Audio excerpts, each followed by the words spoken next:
sofrem hoje um contundente esvaziamento e enfraquecimento.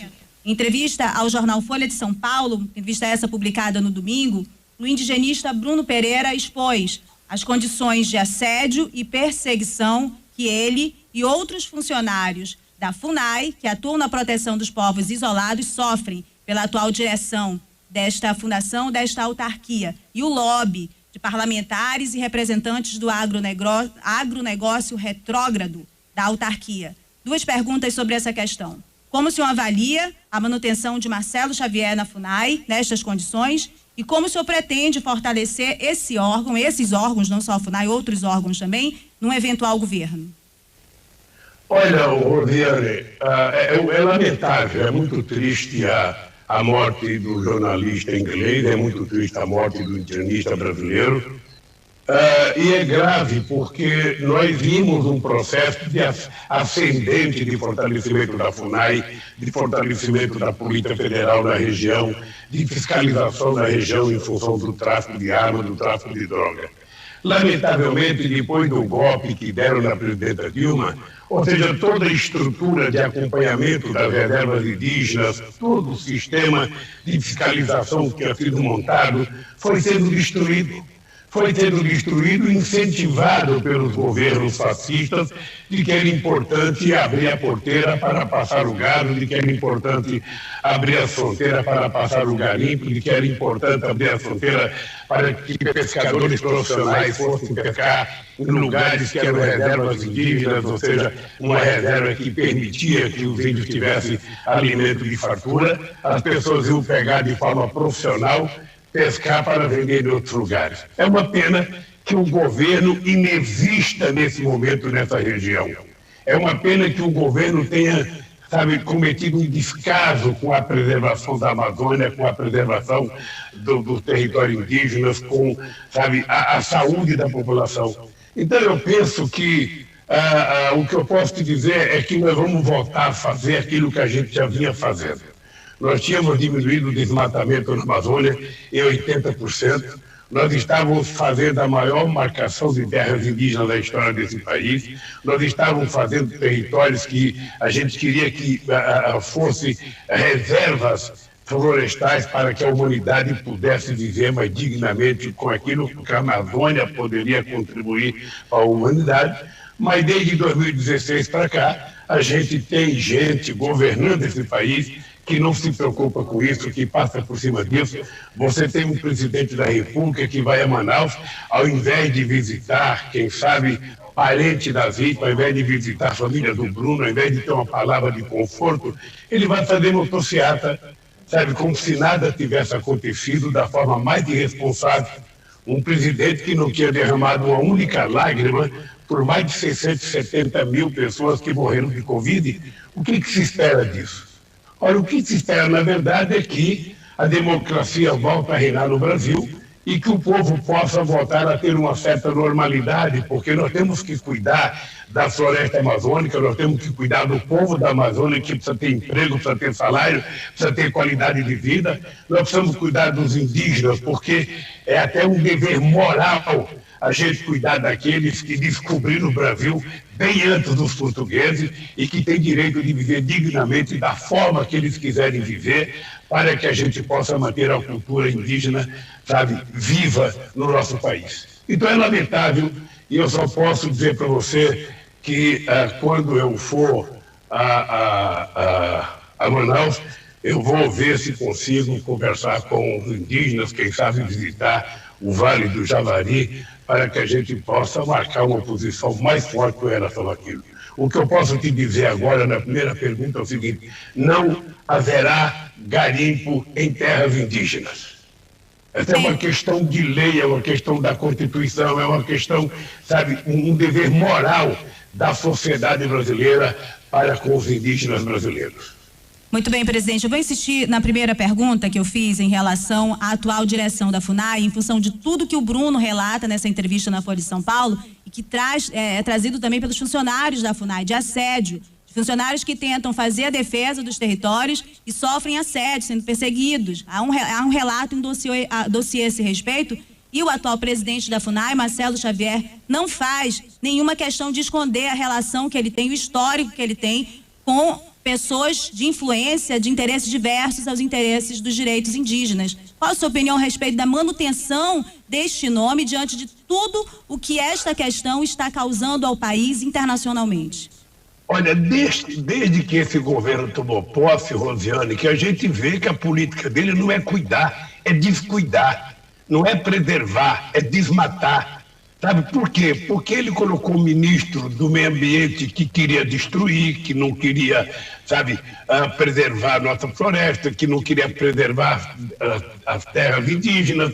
Ou seja, tu vem desde o ministro, desde o começo da posse, aí os discursos do presidente incentivando. Então o presidente da FUNAI é a cara do presidente da República, é a cara do desgoverno, porque não tem nenhum cuidado. Ou seja, o fato do Bruno ter sido mandado embora pelas posições que ele tinha em defesa dos índios, em defesa das nações indígenas, é a demonstração maior de que esse governo não tem responsabilidade nenhuma. Ou seja, por isso é que a sociedade brasileira precisa se dar conta de que em 2018 o povo brasileiro, quem sabe, tenha cometido um erro histórico, quem sabe levado pelas mentiras, levado pelas fake news, tenha levado esse país ao maior erro histórico de eleger uma pessoa com comportamento fascista, com nenhum comportamento civilizatório. Esse cidadão que eu estou falando, ele nunca se reuniu com governadores, nunca se reuniu com prefeitos, nunca se reuniu com sindicalistas, nunca se reuniu com indígenas, nunca se reuniu com mulheres, nunca se reuniu com nenhum movimento nesse país. E ainda mais ele quer destruir a Zona Franca de Manaus. Ou seja, uma demonstração de que esse cidadão não conhece o Brasil, não tem responsabilidade com o Brasil e não sabe a importância da manutenção da floresta para o planeta Terra e não sabe a importância da Zona Franca de Manaus para a sobrevivência do povo desse estado. Significa que ele não conhece, significa que ele efetivamente só sabe, fazer bobagem, andar de jet ski, andar de motocicleta. Ou seja, ele não tem um comportamento adequado como um presidente que teria que ter responsabilidade, que deveria ter visitado o Vale do Javari, que deveria ter visitado, ter ido conversar com os índios. Ou seja, isso não faz parte do comportamento dele. Por isso eu acho que as declarações do Bruno eram apenas a constatação do abandono que a FUNAI está relegada desde que foi dado o golpe na presidenta Dilma em 2016.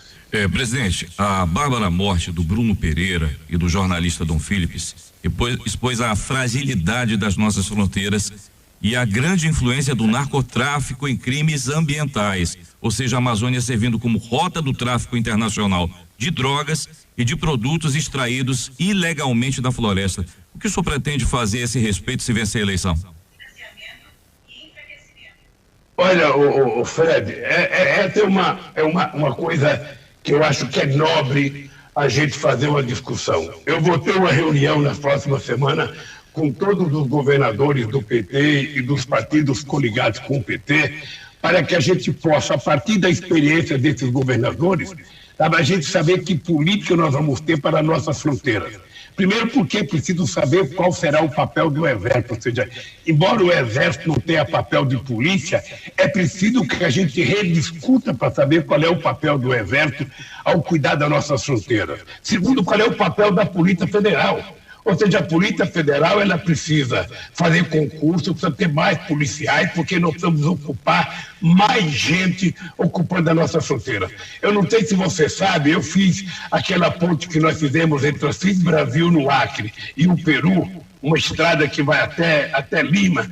Ou seja, nós ficamos anos sem colocar a nossa Polícia Federal e os nossos representantes da Fazenda para fazer a aduana na ponte, porque não tinha funcionário. Ou seja, não é possível que o Brasil não leve em conta que a nossa soberania está ligada à capacidade que a gente tenha de cuidar da nossa fronteira, seja a fronteira terrestre, seja o nosso espaço aéreo, seja o nosso espaço, a nossa fronteira marítima.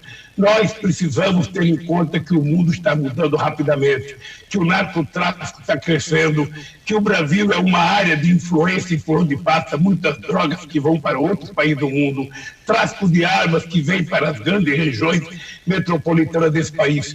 Então nós vamos ter que discutir para ter uma posição séria. Nós vamos ter que envolver as Forças Armadas, vamos ter que envolver a Polícia Federal para que as nossas fronteiras deem segurança aos nossos estados, ao nosso povo, e não insegurança. Eu tive, quando o Tião Vieira era governador do Acre, eu tive relato dele de como os traficantes passavam pela fronteira para vender armas e vender drogas. Isso deve acontecer numa fronteira imensa de quase 16 mil quilômetros de fronteira seca. Você está muito vulnerável. Então é preciso que a gente rediscuta a partir do que aconteceu agora, a partir do que vinha acontecendo, que é preciso a gente repensar de forma moderna, investimento em inteligência, investimento em todos e qualquer instrumento que possa facilitar a gente ter uma fiscalização mais séria, mais forte nas nossas fronteiras. Presidente, o senhor acha que é necessário acordos internacionais com países da Tríplice Fronteira ou países que incluem aí a Amazônia também? Quais as possibilidades de alianças para a proteção das fronteiras e também do combate ao narcotráfico com os atuais presidentes da Colômbia, Peru, Bolívia, da Venezuela também? Como é que o senhor observa isso?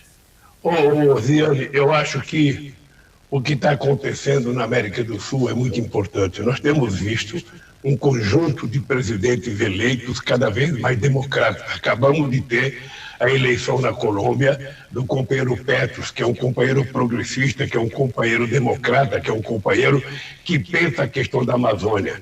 Eu penso que se nós ganharmos as eleições aqui no Brasil, nós vamos convocar uma reunião entre os presidentes da região amazônica para que a gente estabeleça uma pactuação de uma política comum entre nós para a gente cuidar da questão do narcotráfico, da questão do tráfico de drogas, do tráfico de armas, e inclusive da preservação e do desenvolvimento de toda a região que envolve os países amazônicos. Essa é uma coisa muito séria nesse século XXI, em que a questão climática passa a ter uma importância em qualquer discussão que se faça no mundo sobre desenvolvimento, sobre o novo modelo de produção. A questão climática aparece em primeiro lugar, porque nós precisamos ter consciência que nós precisamos cuidar do planeta, porque senão nós vamos destruí-lo e já o estamos destruindo. Então é preciso que a gente tenha noção de que as coisas terão que mudar. E eu estou muito feliz com o que está acontecendo nas eleições dos países da América Latina, porque vai permitir ao Brasil ter flexibilidade de conversa com o presidente do Peru, da Colômbia, da Venezuela, da Bolívia, do Equador, para que a gente possa cuidar dessa região que envolve a Amazônia e também para que a gente possa cuidar melhor da Tríplice Fronteira, para que a gente possa cuidar, sabe, de toda a nossa fronteira, seja ela marítima ou terrestre. Eu acho que haverá possibilidade de um grande acordo, sabe? A gente pode reconstruir o Pacto Andino para que a gente tenha, na questão da segurança, uma das coisas prioritárias. Presidente, em 2010, deixa eu contextualizar para o senhor, fazer um breve histórico. Em 2010, a ex-presidente Dilma Rousseff, ainda como ministra e pré-candidata, inaugurou um trecho de 38 quilômetros da BR-319, naquela ocasião com asfalto inacabado, entre o Maitá e Porto Velho. No primeiro ano do governo Bolsonaro, vice-presidente Hamilton Mourão prometeu aqui em Manaus comer uma boina se a BR não saísse no governo Bolsonaro. Setores ligados à elite e à indústria defendem que a conclusão do asfaltamento dessa rodovia é fundamental para o desenvolvimento do Amazonas. Ambientalistas alertam o risco dela para o arco do desmatamento no sul do Amazonas, atingindo, por exemplo, áreas mais preservadas e terras indígenas. Marina Silva, em entrevista à Band News Difusora, disse que a alternativa para a região seria pensar em ferrovias. O que é que o senhor pensa a respeito da BR-319, essa novela, na verdade, da BR-319, e como a tratará no eventual governo? Ô Fred, eu já tive muita dor de cabeça e já discuti muito essa questão da rodovia 319.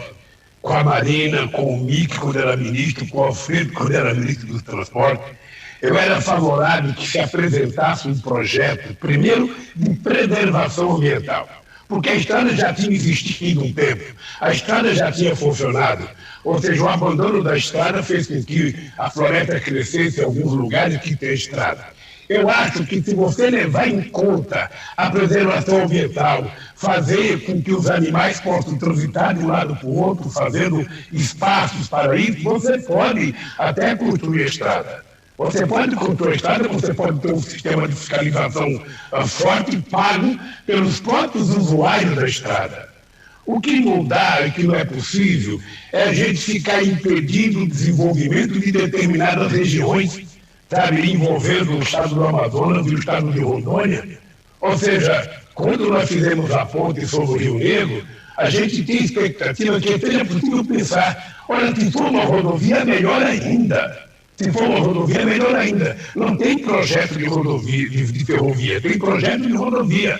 E esse projeto, eu muitas vezes participei de reunião com o IBAMA, muitas vezes participei de reunião com o ministro Alfredo, muitas vezes participei de reunião com a ministra Marina e com o ministro Mick, na tentativa de encontrar uma solução para que a gente pudesse fazer essa ligação entre dois estados, que é muito importante para o desenvolvimento do estado. Ajudaria o desenvolvimento do estado, poderia facilitar o crescimento tanto de Rondônia quanto do estado do Amazonas. Então, é possível a gente discutir. Não existe nada que não se possa fazer se você estiver com responsabilidade, se você tomar os cuidados necessários. Sabe? E aí você tem que ter o compromisso de ter fiscalização. O Estado, tanto o Estado do Amazonas como o Estado de Rondônia e o governo federal, teriam que assumir a responsabilidade da preservação, do cuidado e da fiscalização para que você possa fazer uma estrada dessa funcionar. Se for para construir a estrada, para abandonar as terras indígenas ao Deus dará, para abandonar o cuidado com a floresta, é melhor não construir. Mas se você tiver responsabilidade, envolvendo os três estados, envolvendo o governo federal, a gente pode construir essa estrada, ajudar o desenvolvimento e a gente continuar preservando as terras indígenas e continuar preservando a floresta amazônica. Agora não pode por causa do bagre. Jogaram bagre no colo do presidente. O que eu tenho com isso? Essa frase, que poderia facilmente ser atribuída ao atual presidente do Brasil, Jair Bolsonaro, o senhor sabe, foi apontada pelo jornal Estado de São Paulo como sua, em uma reunião em abril de 2007, com o então Conselho Político do seu governo. Segundo o jornal, a reunião tratava dos entraves que o IBAMA apresentava ao licenciamento ambiental das hidrelétricas de Santo Antônio e Jirau. 2 anos após a inauguração da obra, as comunidades e margens do Rio Madeira, cidades do margem do Rio Madeira, vivenciaram sua maior cheia histórica. Espécies de peixes comercializáveis e não comercializáveis sofreram alteração na sua reprodução. E as usinas são apontadas por pesquisadores da UFAM e do INPA como uma das principais responsáveis pela degradação do Rio Madeira. Presidente, o que o senhor pensa hoje sobre as 2 usinas? A frase inicial ainda traduz o seu pensamento? Eu não entendi a frase inicial que você falou. Eu vou repetir. Agora não pode, por causa do bagre, jogar um bagre no colo do presidente. O que eu tenho com isso?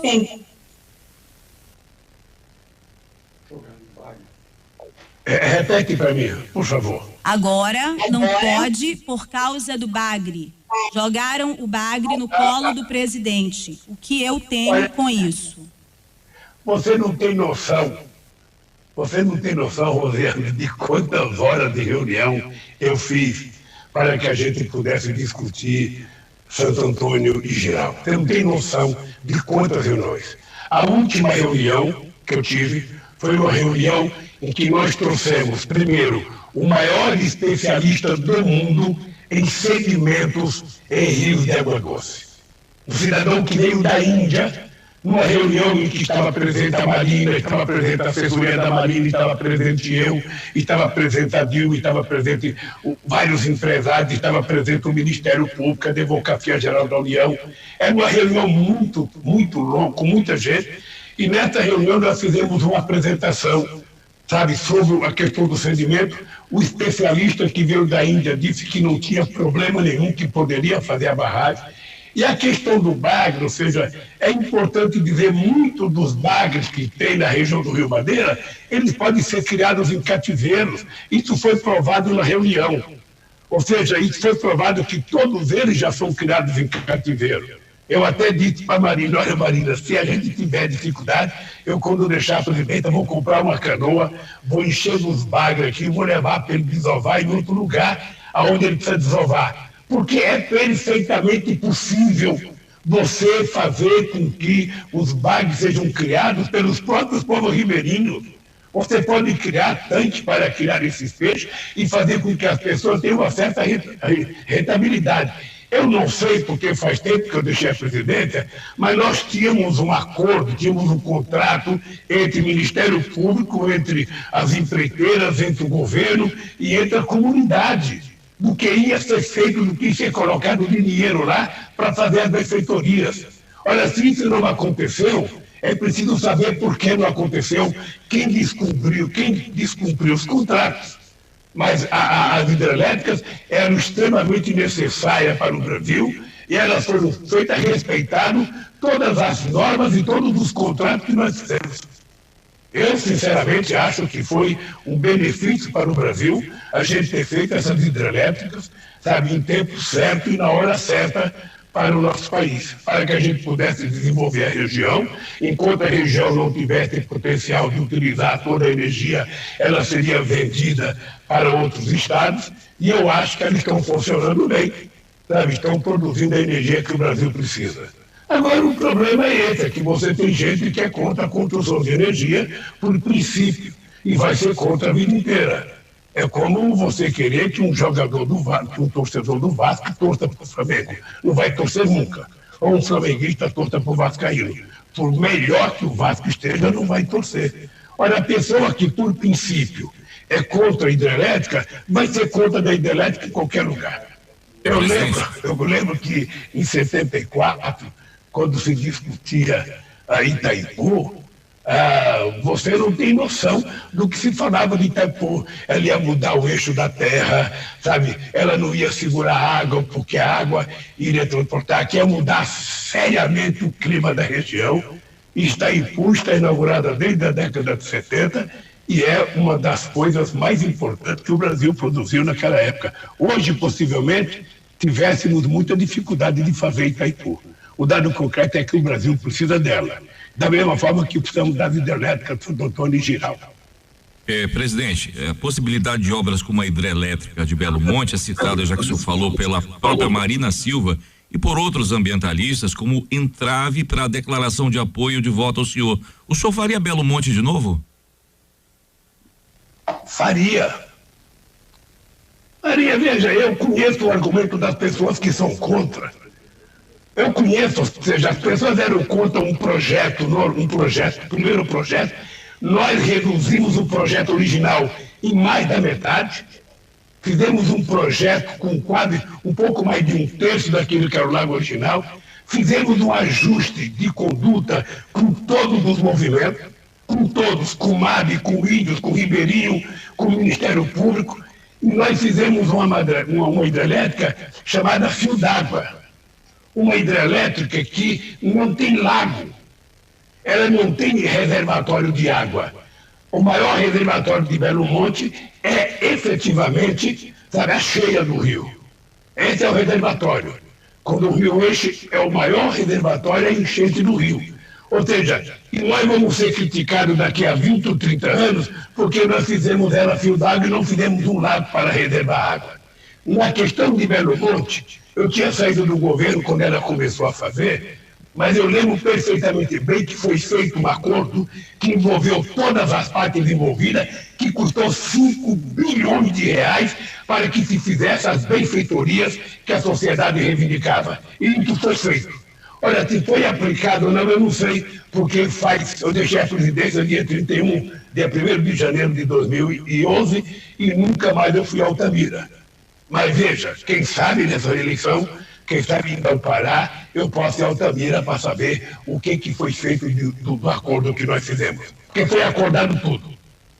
Presidente, o senhor tem dados a respeito das ações movidas pelo Ministério Público em relação aos danos ambientais e sociais de Belo Monte? O senhor quer comentar? Não, veja, eu não sei o que está a discussão agora, Rosiane. Veja, eu estou falando do que eu participei até 2010, é que nós fizemos todas as reuniões que precisou ser feitas naquele estado, sabe? Lá em Brasília, eu me reuni com o bispo, me reuni com pastores, me reuni com o Ministério Público, me reuni com o índio, me reuni com o pescador, me reuni com os companheiros do MAB, que é o movimento mais importante, sabe, contra as barragens, e foi feito um acordo com todos eles, e aí nós decidimos fazer Belo Monte. Ela foi feita, eu não sei se esse acordo foi cumprido, porque fazem 12 anos que isso aconteceu e eu nunca mais fui lá. Mas o dado concreto é que o acordo foi feito, inclusive com proposta de documento assinada. Muito bem, aproveito um intervalo bem rápido, Fred, para agradecer aqui as mensagens que a gente está recebendo, viu, presidente Lula? Uma série de perguntas, mas acho que muitas estão contempladas aqui na entrevista. Um abraço, claro, para todos os ouvintes de Manaus, Manacapuru, Altazes, Rio Preto da Eva, Careiro Castanho, Careiro da Várzea e Presidente Figueiredo. Bom, vamos para a próxima pergunta. Presidente, o presidente estadual do PT no Amazonas, o deputado Sinésio Campos, que é da base bolsonarista do governo Wilson Lima, ele afirmou em entrevista aqui à Band News Difusora no dia 22 de março que defende a mineração na Amazônia e em terra indígena há mais de 20 anos e o Bolsonaro está com menos de 3 anos. O senhor acabou de dizer que é contra essa medida. Como o senhor avalia que setores do PT pensem dessa maneira? Não, primeiro eu não sei o que o Sinésio pensa. O que eu posso dizer é que ele não é bolsonarista. Eu posso dizer isso abertamente. O Sinésio é um companheiro de muita qualidade, é um companheiro que eu tenho um profundo respeito pela história dele dentro do PT, e eu não acredito que ele defenda isso. Ele defender é um equívoco. Lamentavelmente, eu nunca discuti isso com o Sinésio, mas você está levantando agora esse problema, eu posso dizer que eu vou ligar para o Sinésio e saber o que ele pensa, porque eu sou contra, veja, eu sou contra. Se você tiver que explorar algum tipo de riqueza mineral na Amazônia, é preciso que isso seja de um cuidado, de uma seriedade, sabe, de um compromisso quase que religioso, de você fazer uma coisa da maior seriedade. Eu acho que enquanto a gente não precisar mexer, a gente não tem que mexer, a gente precisa preservar, a gente precisa aprender a investir mais na exploração do bioma, sabe, para que a gente possa saber a biodiversidade, a riqueza da biodiversidade e o que isso pode produzir de riqueza para favorecer os milhões de seres humanos que moram no estado da Amazônia. Sabe, é isso que nós temos que pensar. Eu, sinceramente, não acho que a gente precisa fazer mineração na Amazônia. Se tiver algum minério que seja imprescindível para o país, vamos discutir. Vamos discutir com a sociedade brasileira, vamos discutir com o povo da Amazônia, vamos discutir com o Congresso Nacional e vamos fazer uma coisa da maior seriedade envolvendo a sociedade brasileira, porque a gente não pode brincar em destruir a Amazônia por interesse de um empresário, de um minerador, sabe, ou de um produtor rural. Não. A Amazônia é um patrimônio da humanidade que pertence ao Brasil. Portanto, o Brasil não só tem a soberania sobre o território da Amazônia, como nós temos interesse de fazer com que quem queira participar da atividade de pesquisa para saber o que nós temos na Amazônia de verdade, nós vamos chamar. Por isso é que nós vamos, é por isso que eu fiz um acordo com a Alemanha e com a Noruega, que o Bolsonaro recusou.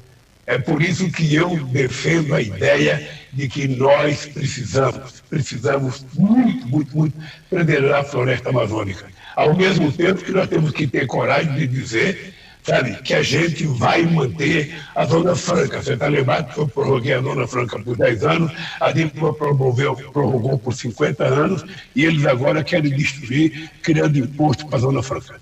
Eles têm que conhecer a Amazônia. Eles têm que conhecer o povo da Amazônia. Eles precisam conhecer os interesses do povo, as necessidades do povo, e não os interesses econômicos de um ou de outro empresário brasileiro ou estrangeiro. Presidente, no lançamento da plataforma colaborativa do plano de governo Lula-Alckmin, na terça-feira o senhor declarou que sobre o mesmo que não pode ser irresponsável de propor coisas que a gente já sabe que não vai executar e que, abre aspas, algumas coisas a gente vai poder fazer mais e em algumas coisas a gente vai poder fazer menos, fecha aspas. Demarcação em terra indígena não é citada no seu plano. Isso significa que é coisa que um eventual governo seu poderá fazer mais ou poderá fazer menos? Nós vamos fazer mais. Nós vamos demarcar o que tiver que demarcar e vamos preservar o que precisar preservar. Já não se trata mais de política de governo, de política de partido, se trata de uma necessidade da humanidade para que a gente possa preservar aquilo que os humanos ainda não destruíram. Porque se o mundo está pelado é porque alguém destruiu. Se nós ainda temos a floresta amazônica, sabe, semi-preservada, com muita coisa preservada ainda, sabe, já destruíram quase toda a Mata Atlântica, já destruíram outros biomas, nós precisamos ter responsabilidade, até pensando economicamente. Nós temos que preservar. E as terras indígenas é uma obrigação ética, é uma obrigação moral, é uma coisa de responsabilidade, sabe, com aqueles que são os verdadeiros donos do Brasil. Eles não precisaram descobrir o Brasil, eles já estavam aqui quando os portugueses descobriram. Portanto, nós temos que respeitá-lo e garantir o espaço necessário para que eles possam viver do jeito que eles sabem viver, colocar sua cultura em prática o dia que quiserem, fazer a cultura como quiserem, e a gente tem que respeitar. E é isso que eu vou fazer. Presidente, dentro dessa questão dos indígenas e o direito às terras, a gente tem uma situação ainda mais delicada, o senhor sabe, que são os indígenas isolados. Então, 4 das 6 terras indígenas com presença de isolados na Amazônia, que são protegidas por um instrumento chamado Portaria de Restrição de Uso dessa área, estão com documentos com prazos vencidos ou com período de validade considerado por especialistas insuficiente para garantir a segurança e a vida desses indígenas. A renovação desse instrumento, que protege o territórios não demarcados, ela costumava ter periodicidade de 3 anos, né, nos governos anteriores. E a partir do governo Jair Bolsonaro, a FUNAI adotou uma política de prorrogar por apenas 6 meses ou nem prorrogar, ou nem renovar essa proteção administrativa dessas terras. Em entrevista ao jornal Folha de São Paulo, mais uma vez, o indigenista Bruno Pereira foi brutalmente assassinado lá em Atalaia do Norte. Ele listou as terras e apontou que elas estão no centro de interesses e lobby fundiários de mineração. Que compromissos o senhor pretende ter com os povos isolados que optam pelo não contato?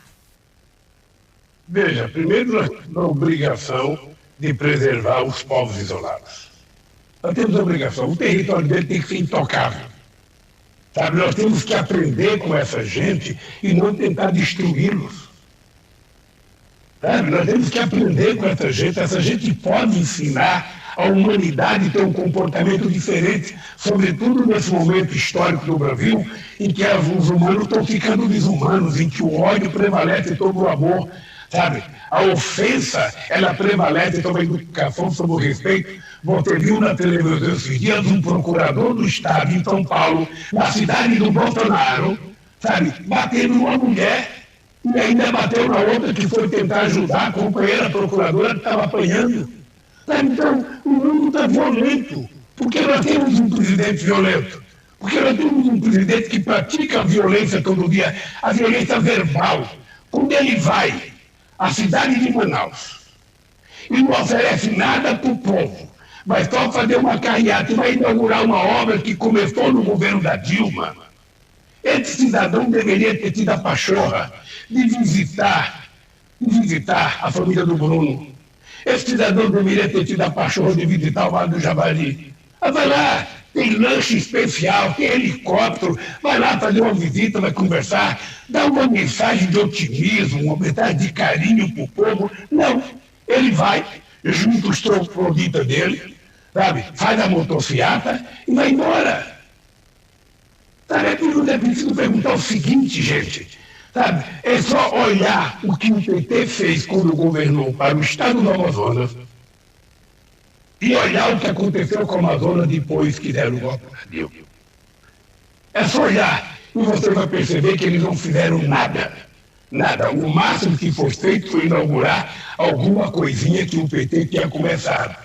Porque eu ia cada minha vida, eles não criaram nada para colocar no lugar, inventaram o nome de cada venda amarela que não fizeram nada, eles não fizeram nada, a água potável que foi encanada ainda foi no meu primeiro mandato, as escolas que foram feitas no meu mandato, as escolas técnicas foram no meu mandato, o gasoduto foi no meu mandato, ou seja, o que eles fizeram na verdade para o Estado? Eles mentem descaradamente. Então eu queria dizer para vocês o seguinte, olha, esse país está precisando de alguém que saiba cuidar desse povo. Esse povo não pode conviver com 33 milhões de pessoas passando fome. Nós tínhamos acabado com a fome nesse país. Nós tínhamos gerado 22 milhões de empregos formais. O Brasil era protagonista internacional. O Brasil era respeitado no mundo inteiro. Nós fizemos um acordo com a Noruega e com a Alemanha para tentar ajudar a cuidar da preservação da Amazônia. Essa gente jogou tudo isso fora. Fora é como se fosse um vendaval. Não é uma brisa, é um vendaval que quer destruir tudo sem dizer o que vai colocar no lugar. É apenas interesses econômicos, agora junto com interesses eleitorais, ou seja, o presidente tenta fazer, sabe, em 3 meses tudo que ele não fez em 3 anos, na perspectiva de que ele pode enganar o povo andando de motocicleta, falando palavrão, ofendendo as pessoas. Não, o povo não vai aceitar mais isso. O povo não precisa mais de bravata. Mentira chega de 2018. Mentira chega de 2018, porque se mentiu muito nesse país, se mentiu muito contra o PT, se mentiu muito contra o Lula, se falou muita bobagem. E hoje essa gente está desmascarada, porque feliz era esse país quando estava crescendo a 7,5% ao ano, quando o comércio varejista crescia a 13%, 14% ao ano, quando os trabalhadores tinham aumento real todo ano no salário mínimo, quando todas as categorias organizadas recebiam um aumento real acima da inflação, quando o povo tinha esperança, expectativa de ter uma casinha como o Minha Casa Minha Vida, como o pequeno agricultor tinha esperança com o PAA e com o PNAE para ajudar a agricultura familiar. Esse país já foi bom. Eu lembro quando eu fui a Coari visitar a universidade que a gente tinha feito lá, ou seja, depois do gasoduto. É uma coisa extraordinária você levar uma faculdade ligada à Universidade Federal lá para Coari, a tantos quilômetros no meio da floresta amazônica. Sabe por que eu fiz isso? Porque eu acho que o povo que está distante tem direito a ter de estudar perto da sua casa, perto da sua cidade. Não tem que ficar viajando 300, 400, 500 quilômetros para poder estudar ou ir para a capital. Então eu acho que o país precisa voltar a uma certa normalidade. O país está precisando de afago. Eu sempre brinco, o país está precisando de chamego. O país precisa ter alguém que goste de fazer cafuné no povo, que goste de acarinhar o povo, que goste de garantir que o povo tenha direito. E o povo não quer muito, o Fred e Osiane. O povo não quer muito. O que o povo quer? O povo quer ter o direito de trabalhar.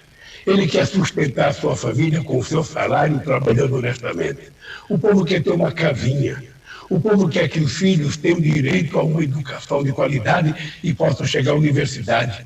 O povo quer que as pessoas tenham uma qualidade de saúde, e nós fizemos isso com mais médicos, levando saúde para todos os lugares da Amazônia. Sabe? Levar médico para as cidades pequenas, que muitas vezes os prefeitos querem contratar e ninguém quer ir. Ou seja, então o povo está precisando disso, gente. O povo está precisando de carinho, está precisando de ser lembrado, está precisando de ser cuidado. Os ricos não precisam do governo. Quem precisa do governo é o povo pobre, é o povo trabalhador, é o povo que vive na beira dos igarapés, é o povo que vive de ribeirinho pescando, são os indígenas, são os quilombolas, são as pessoas pobres da periferia que são violentadas todo dia, que precisa de um governo forte para cuidar dessa gente. Então, eu tenho certeza, meu Fred e Rosiane, que esse país vai voltar a ser feliz. Eu tenho certeza que esse povo sabe que ele já viveu melhor, ele sabe que ele já comeu melhor, Ele sabe que ele poderia ir num restaurante no final de semana com a sua família. Ele sabe que ele poderia fazer um churrasquinho no final de semana. Ele sabe que podia comprar um tambaqui se ele não pescasse, fazer uma costelinha de tambaqui assada. Ele sabe disso. Ele sabe, então a gente vai voltar a fazer isso que é o que o povo quer. O povo não quer muita coisa, não. O povo quer essencialmente aquilo que está na Constituição. O povo quer aquilo que está na Declaração Universal dos Direitos Humanos. E o povo quer aquilo que está na Bíblia. Nós queremos ser tratados com respeito e com decência. É o que nós queremos. Nós queremos trabalhar, viver, comer, estudar, ter acesso à cultura, ter acesso ao lazer, sabe? E ter liberdade de ir e vir. É isso que a gente vai garantir para esse povo. Presidente, nos próximos 5 minutos. Dormindo na rua. Porque nos grandes centros urbanos do país tem muita gente dormindo na rua, tem muita criança pedindo esmola. Isso nós tínhamos acabado. E vocês são prova que em Manaus tinha acabado criança pedindo esmola. Porque esse povo estava trabalhando, esse povo estava ganhando, e esse povo estava vivendo dignamente. É isso que nós temos que volta a acontecer no Brasil. Presidente, nos próximos 5 minutos nós vamos adotar aquela dinâmica que a gente chama popularmente de ping-pong. Então, eu vou dar um tema aqui e o senhor responde de forma objetiva. Vamos começar? Vamos lá. Zona Franca de Manaus e reforma tributária. Veja, a Zona Franca de Manaus tem que ser tratada de forma especial. Vai ficar do jeito que estava, para que a gente possa atrair mais empresas, gerar mais empregos e melhorar a vida do povo do Amazonas. Reforma tributária. Em relação a como a Zona Franca será tratada na reforma tributária, ping-pong, presidente. Não ouvi, Rosé. Sobre reforma tributária em relação à Zona Franca de Manaus, como é que o senhor pretende tratar? Não, eu disse para você que a Zona Franca será intocável. Nós já tínhamos prorrogado por 10 anos, a Dilma prorrogou por mais 50 anos os benefícios da Zona Franca e nós vamos manter os benefícios da Zona Franca para que a Zona Franca possa atrair mais empresas, para que possa gerar mais empregos, pagar mais salário e melhorar a vida do povo trabalhador do estado do Amazonas. Segundo tema da ping-pong, presidente, aborto em relação a crianças e mulheres vítimas de estupro.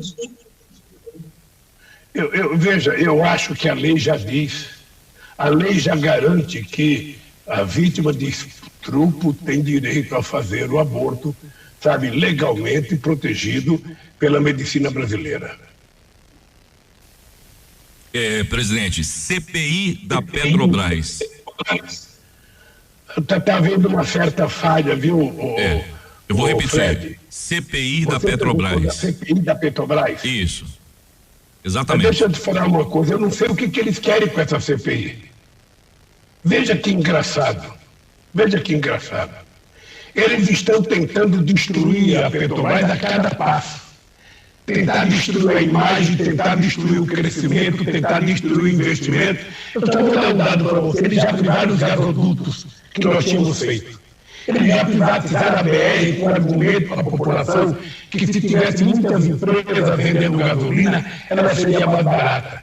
Hoje nós temos 392 empresas importando gasolina dos Estados Unidos, vendendo a preços estrangeiros, quando a gasolina é retirada do nosso solo e do fundo do mar, a preços reais. Portanto, não tinha que ser o PPI, o preço de paridade internacional. E o Pedro Parente, quando criou a PPI, ele assinou ele, não foi uma discussão no Congresso Nacional, não foi nada, ele fez. O Bolsonaro não tem coragem, porque ele tem medo dos acionistas, ele tem medo, quem sabe, do Guedes, ele não quer mexer. Então jogou a culpa em cima dos governadores, que pode aprovar o ICMS, mas não vai reduzir o preço da gasolina como ele quer. E agora quer fazer uma CPI para quê? Para jogar a culpa em cima da Petrobras. A culpa é do governo. A culpa é do governo e somente do governo. Como a gente não tem governo, porque o Bolsonaro não governa, ele não governa, ele não vai ao palácio para trabalhar, ele não trabalha, ele só faz fake news. Então eu quero o seguinte, deveria fazer uma CPI sobre o Bolsonaro, deveria fazer uma CPI sobre o governo, sobre as mentiras do governo, sobre as mazelas das vacinas, sabe, que foi feita pelo general que era ministro da Saúde, sobre as mazelas do comportamento dos filhos dele, sobre as mazelas, sabe, daquele amigo dele que nunca foi investigado. Então, meu caro, sempre encontra a Petrobras para quê? Para tentar jogar culpa. É como a urna eletrônica, o Fred. Veja, esse cidadão foi eleito desde 98. Desde 98, esse cidadão foi eleito com o voto eletrônico. 98, 2002, 2006, 2010, 2014, 2018. Por que agora ele está jogando culpa no voto eletrônico? Na verdade, o que ele está fazendo é o que o Trump fez nos Estados Unidos. Ele está tentando criar uma confusão na pessoa, tentar jogar suspeita onde não tem suspeita, porque se tivesse suspeita ele não teria sido presidente em 2002, ele não teria me reeleito em 2006, a Dilma não teria sido presidente, porque se tivesse que roubar era contra o PT. Então eu fico dizendo para você, esse cidadão está tentando mentir para o povo, para depois justificar, quem sabe, uma bobagem qualquer. O que ele está com medo, na verdade, não é da urna eletrônica, ele está com medo é do povo brasileiro. Ele está sabendo que o povo o vai derrotar, e por isso ele está com medo. E por isso que a CPI da Petrobras. O que ele quer é confusão. Aquele cara que entra em campo não quer jogar, ele quer atrapalhar o jogo. Muito bem, presidente Ping-Pong, prisão do ex-ministro do MEC, Lilton Ribeiro, e a influência de pastores evangélicos em suspeita de corrupção no ministério. Olha, eu acho que a prisão ela depende de apuração, depende de prova. Você não pode prender porque você vai perder. Não. Você tem prova contra o cidadão, está provado que ele roubou, você faz um processo e daí a justiça decide se vai prender ou não. Eu defendo o direito à defesa para todo mundo. O direito à defesa é um valor monumental da democracia desse país e por isso eu não sei se já foi investigado, sem ter autorização de juiz para prender, mas que ele foi o mau ministro da Educação, foi. Aquela reunião dele distribuindo dinheiro para o pastor é uma vergonha nacional. Presidente, qual é o papel do senador Omar Aziz no eventual governo Lula? Olha, o Omar Aziz é um grande companheiro, deixa eu lhe dizer, eu acho que ele vai ser, candidato ao Senado. Se for candidato ao Senado, eu quero estar junto com ele nisso, eu quero o apoio dele, quero apoiá-lo. Eu acho que nós ainda estamos tentando construir uma aliança política no Estado e eu espero que nesse mês de junho, no começo do mês de julho, a gente conclua os acordos para que eu possa ir a Manaus fazer uma atividade política com todas as pessoas que querem nos apoiar para presidente. Eduardo Braga será o seu palanque, seu candidato ao governo no estado do Amazonas? Olha, nós vamos construir um palanque. Pode ficar certo que nós vamos construir um palanque. Eu estou com muita calma, eu já falei por Sinésio que era preciso marcar uma reunião com os nossos aliados aí no Amazonas para a gente discutir o que a gente vai fazer. Eu sei das várias candidaturas que tem, nós vamos ter que tentar saber com qual a gente pode contar, com qual a gente pode se aliar e a gente vai trabalhar. Eu sei que nós já temos senador, já temos a chapa de candidatos a deputados federais, nós temos que fazer uma aliança, nós temos o Zé Ricardo, temos o Sinésio, temos, companheira como a Vanessa Grazioli, e temos o seguinte, meu caro, nós temos que fazer o seguinte, nós vamos fazer acordo com o PMDB ou não?